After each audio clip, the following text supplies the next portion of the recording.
Bonne nouvelle pour la rentrée académique 2022-2023, l'École supérieure d'administration, d'économie, de journalisme et des métiers de l'audiovisuel ESAE vous ouvre les portes de ses différents sites. À Gbedjourmende, à Bomé-Calavi, à Kpakpa et même à Parakou, l'université ESAE vous offre des bons d'études et des demi-bourses dans toutes ses filières en licence 1, 2 et 3. Et pour les 100 premières inscriptions en master 1 et 2, bénéficiez des demi-bourses. Nouveau bachelier, vous avez au moins la mention assez bien. Inscrivez-vous vite à ESAE et bénéficiez d'un bon de 50 000 francs CFA. Étudiants, étudiantes et nouveaux bacheliers, payez 200 000 francs CFA en sciences de gestion, sciences économiques, sciences juridiques et en administration des affaires en licence 1, 2 et 3 et 500 000 francs CFA en master 1 et 2, 250 000 francs CFA en administration générale, administration des finances, journalisme et métiers de l'audiovisuel en licence 1, 2 et 3 et 600 000 francs CFA en master 1 et 2. Alors, inscrivez-vous vite et profitez des offres exceptionnelles mais également d'un enseignement de qualité à l'université d'excellence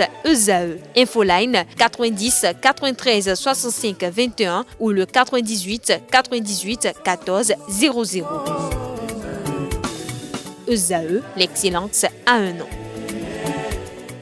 Amis sportifs, bonjour. Ce jour, mardi 25 avril 2023, les responsables en charge du football dans le département du Borgou seront face aux responsables des clubs engagés dans le championnat pour le compte de la saison 2022-2023. À travers ses canaux officiels d'information, la Ligue du président Toundé René Yeda Dokbo a invité tous les responsables des clubs à la rencontre qui se tiendra ce jour à 10h au siège de l'institution à Parakou. Même si les points à l'ordre du jour ne sont pas détaillés, il est sans dire que la suite à donner au championnat en cours et la bonne collaboration entre l'institution et les 10 clubs seront des sujets à aborder. Mieux, des projections peuvent être faites sur la désignation du représentant des clubs amateurs du Borgou pour l'Assemblée générale extraordinaire de la Fédération béninoise de football prévue pour se tenir à Kandi. Pour rappel, le championnat amateur de football du Bénin jouera à partir du jeudi 27 avril prochain les rencontres de la 9e et avant-dernière journée de la phase retour.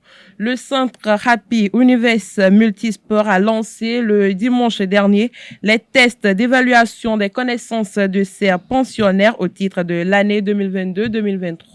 L'Open Challenge de badminton, de test niveau basketball, de volley et le wushu ont ouvert le bal de ces évaluations. Récit, c'est Andélarius Adiagueno. On avance toujours avec.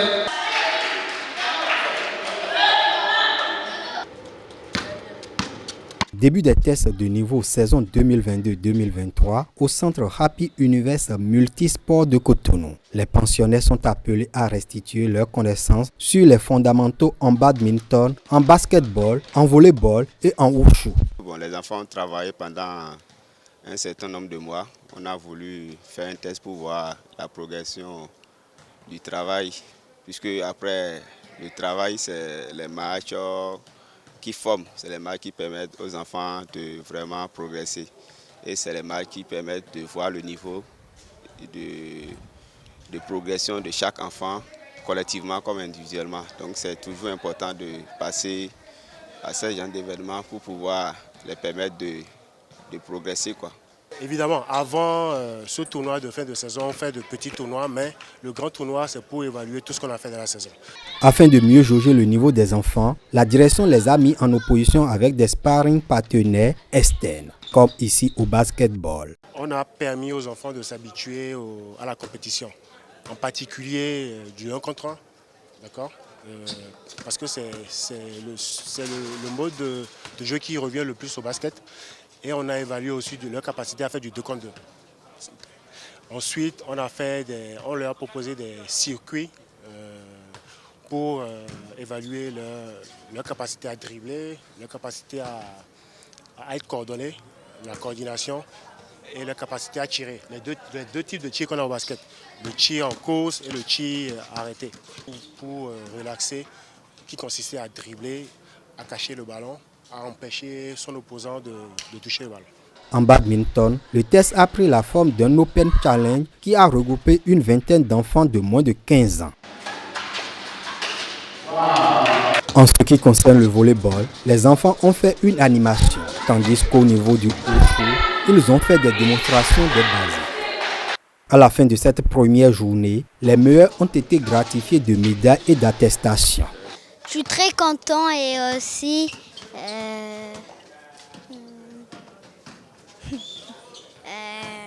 c'est très content et aussi d'avoir la médaille d'or. Elle veut devenir comme LeBron James et devenir un basketteur pro et footballeur. Je suis très content parce que c'était la deuxième médaille d'or. En 2022, on avait fait une ancienne compétition et ils avaient gagné aussi la médaille d'or.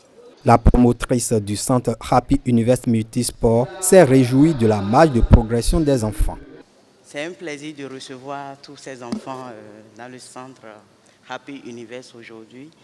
Il y a des enfants que j'ai vus l'année passée qui étaient tout petits et puis qui ont grandi, qui ont 1 an de plus. Donc félicitations à vous.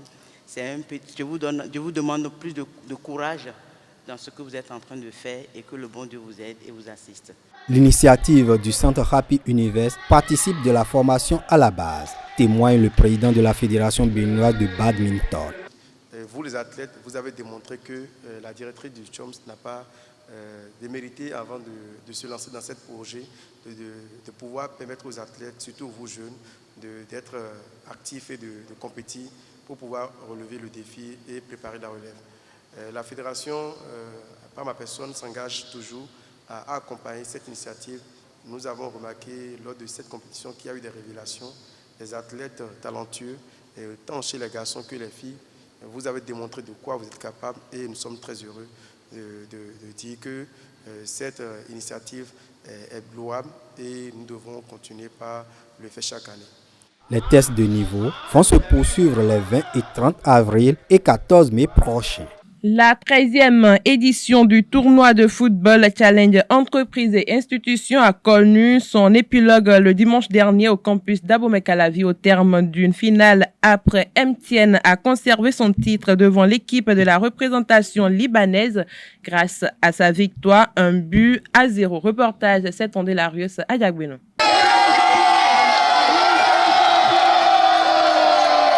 C'est l'apothéose du tournoi de football Challenge Entreprises et Institutions édition 2023. Pour la 16e fois, MTN FC trône sur la compétition en conservant son titre. Au bout d'une finale épique où chaque équipe a eu sa mi-temps, Faisal Al-Azhar et ses partenaires battent la représentation libanaise au Bénin 1-0. Je suis vraiment fier d'eux, surtout que j'ai joué avec 2 joueurs qui ont chopé le palu et ils sont sous traitement. Ils sont même sous traitement et on les a forcés, ils ont joué. Ils ont fait un rendement formidable, un match impeccable. C'était pas facile, on a une très bonne équipe libanaise. C'est des Barcelonais, on a l'habitude de les appeler. Et vous savez, c'est une revanche pour nous. Il y a 2 ans, ils nous avaient battus en finale 3-2. Et c'est une très belle revanche pour nous. Et vous avez vu, c'est une confrontation épique. Et le plus chanceux a gagné. Si, on est vraiment dessus. Surtout le deuxième temps, on a essayé de pousser vers l'avant. Malgré qu'on vient de sortir du mode carême, la majorité des joueurs n'étaient pas vraiment en bon état physiquement. On a essayé de pousser le deuxième temps. Ça se voyait qu'on était mieux qu'MTN en deuxième temps. MTN, c'est une bonne équipe, chapeau très bas. Et voilà, on est vraiment déçus. Hormis les médailles, les 16 stupes champions repartent avec 2 trophées, des ballons et un bon d'achat de 350 000 francs CFA, contre une coupe plus un bon d'achat de 150 000 francs CFA pour les vice-champions. AS Trésor a terminé 3e devant Nubila Assurance. Trophée Sagesse, trophée Fair Play, trophée meilleur dirigeant, récompense individuelle. Le comité d'organisation a décerné plusieurs autres prix aux acteurs de l'édition 2023 de Challenge Entreprises Institutions malgré les contraintes budgétaires. J'aimerais dire un merci aux organisateurs, en particulier M. Eric, qui, bien qu'il n'ait pas eu des moyens financiers énormes, a fait une organisation formidable. Non? ils ont toutes mes félicitations. Bon, on remercie les organisateurs, l'ambiance de fraternité et l'ambiance du fair play ici. Et merci pour tout le monde. C'est sympa, première fois d'organiser un tournoi comme ça avec les difficultés. Ils ont tenu le pari. Et à part quelques fautes d'arbitrage pour le tournoi, que nous demandons à l'organisation de corriger pour les fois à venir, je dis félicitations au monde de l'organisation. Lancée le 12 mars 2023, la compétition a connu un aboutissement heureux. Le président Sergio et son comité ont assuré. Je voudrais pouvoir ici et maintenant remercier tous nos sponsors, particulièrement le FND AGSL, qui a bien voulu accompagner l'événement. Également la société Ingeco, Romias et puis tous les autres. C'est également l'occasion de remercier l'ensemble des acteurs, les joueurs qui se sont donnés à fond pendant ces 2 mois de compétition. Également à l'endroit des différents directeurs généraux qui chaque année nous font confiance en inscrivant leur équipe.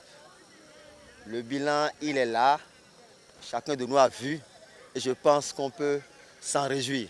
Dans l'espoir de nouvelles innovations et de l'amélioration des imperfections notées, tous les regards sont tournés vers la 14e édition de Challenge Entreprises et Institutions.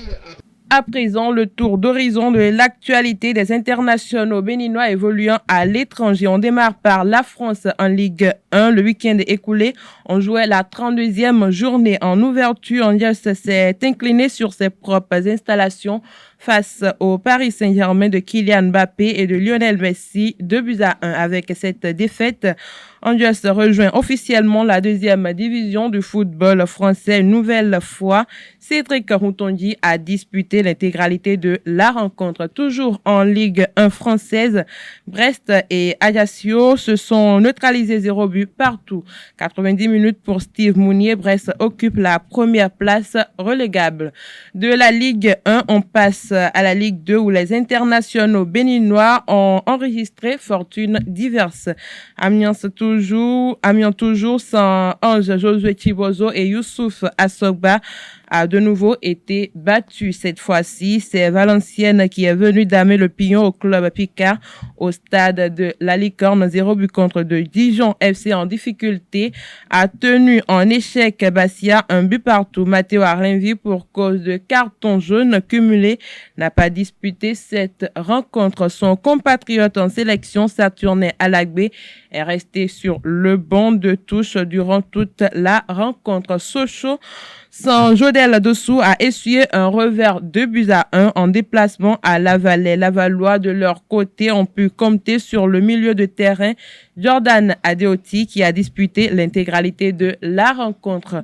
C'est sur ce même score que Pau FC a battu Gimpam. Ceci d'Almeida a joué plus d'1 heure de jeu avant de céder sa place. Les rencontres se suivent et se ressemblent pour Niot. Les Chamois Lanterne Rouge ont de nouveau été battus. Les Poulains de Bernard Simondi ont perdu 2-1 face au stade Maleb de Caen.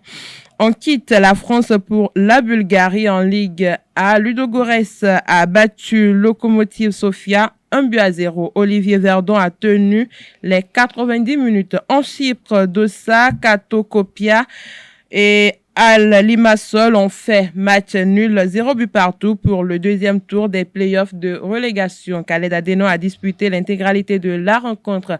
Anon Tidjani est entré en cours de jeu. En Roumanie, Faroul Constata s'est imposé devant CFR Club 1-0 et conforte sa place de leader. David Kiki a joué tout le match. Sans Tozin Ayegun, FC Zurich a gagné Saint-Gall 1-0. Pour finir, après avoir accueilli la Coupe du monde masculine en 2010, l'Afrique du Sud souhaite abriter le mondial féminin.